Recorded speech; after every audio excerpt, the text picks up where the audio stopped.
Adoto como relatório tudo que consta nos autos do processo.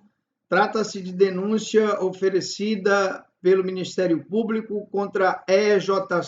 Santos Júnior. Narra os autos que a vítima M.E.N.F.,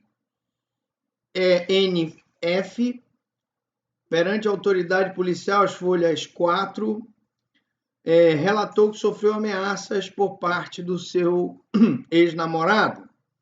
Declarou a vítima que, as folhas 5,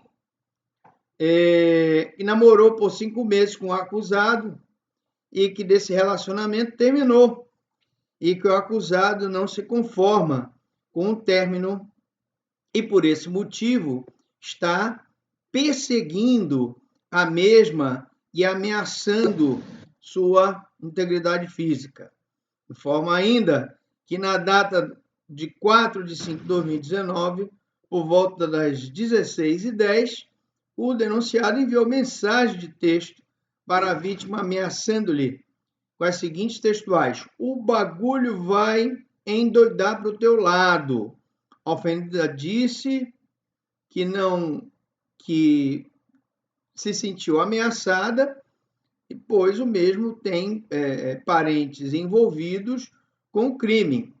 A mãe da ofendida, que é a testemunha, em seu depoimento, confirmou as ameaças praticadas.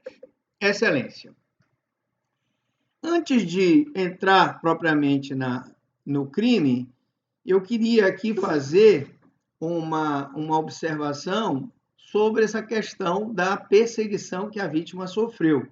Embora não objeto da presente acusação, o novo delito de perseguição ou stalking, ele prevê a perseguição de alguém reiteradamente por qualquer meio, ameaçando-lhe a integridade física ou psicológica, restringindo-lhe a capacidade de locomoção ou de qualquer forma, invadindo ou perturbando sua esfera de liberdade ou privacidade.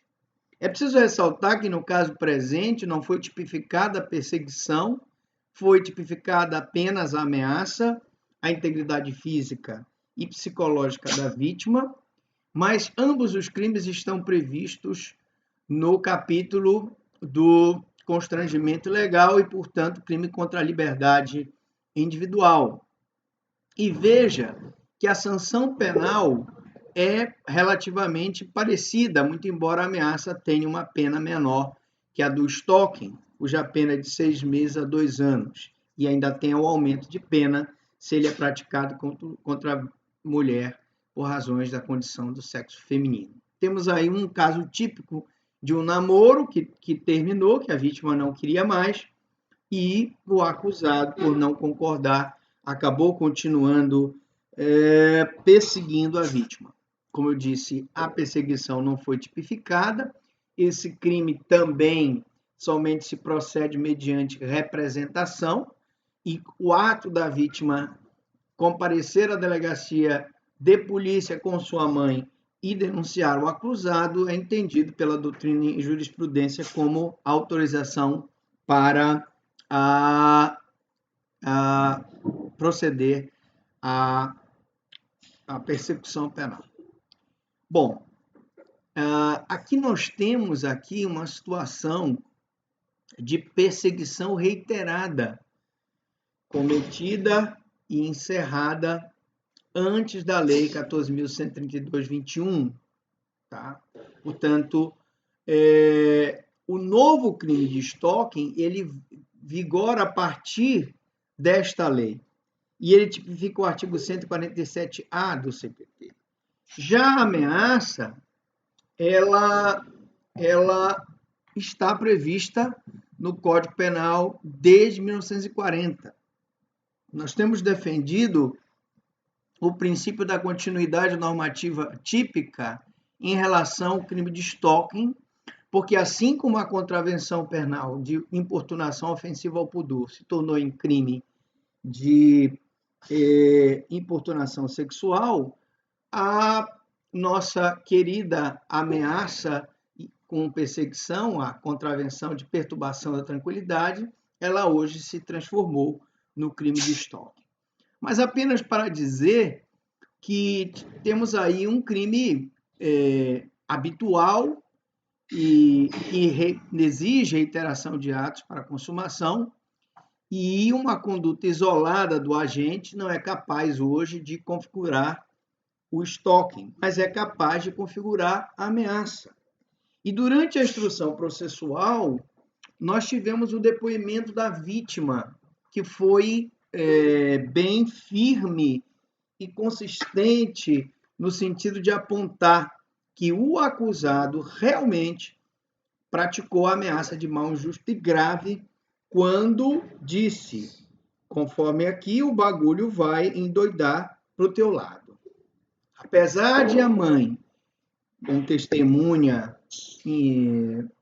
ter dito, no primeiro momento, outra frase, corrigida pelo juízo da instrução, disse que também ouviu, porque foi uma mensagem de voz, foi inclusive certificada pela escrivão, deveria ter sido certificada, por isso que o Ministério Público já encaminhou, inclusive, uma recomendação por reunião que foi marcada nesse juízo com a polícia e com a defensoria, no sentido de que o próprio escrivão de polícia, delegado, autoridade policial, certifique que naquele momento teve aquele acesso àquela prova que depois desaparece.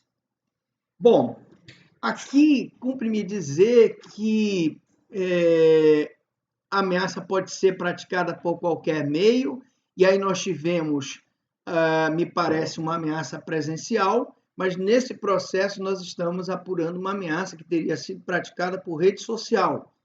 Então, pode ser utilizada por meio físico ou virtual, e ainda mescla os dois tipos, né, que é a conduta de ameaçar de mal injusto e grave, né?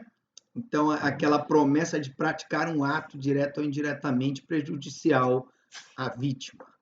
E a ameaça à integridade física e psicológica não exige que a vítima se sinta intimidada, basta que a ameaça seja verossímil e seja capaz de impor ao ser humano médio um temor sobre a palavra ou escrito ou gesto proferido.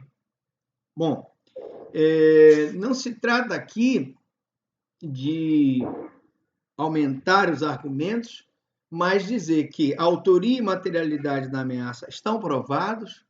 Trata-se, então, de um delito comum que pode ser praticado pelo homem contra a mulher e pode ser classificado como um delito unissubjetivo, porque ele é praticado uma ação. E como nós não temos aqui no juizado de violência doméstica a aplicação do juizado especial, ele acaba sendo tratado como crime, portanto, processado nesse juízo da violência doméstica. Não se aplica aqui alguns dispositivos, como eu disse, do juizado especial, e deve-se proteger a mulher, dando-se presunção de veracidade sobre o seu depoimento, ainda mais porque confirmado pelo depoimento da sua mãe, que no caso concreto não me pareceu ter interesse em que na vítima mentir sobre o depoimento da vítima.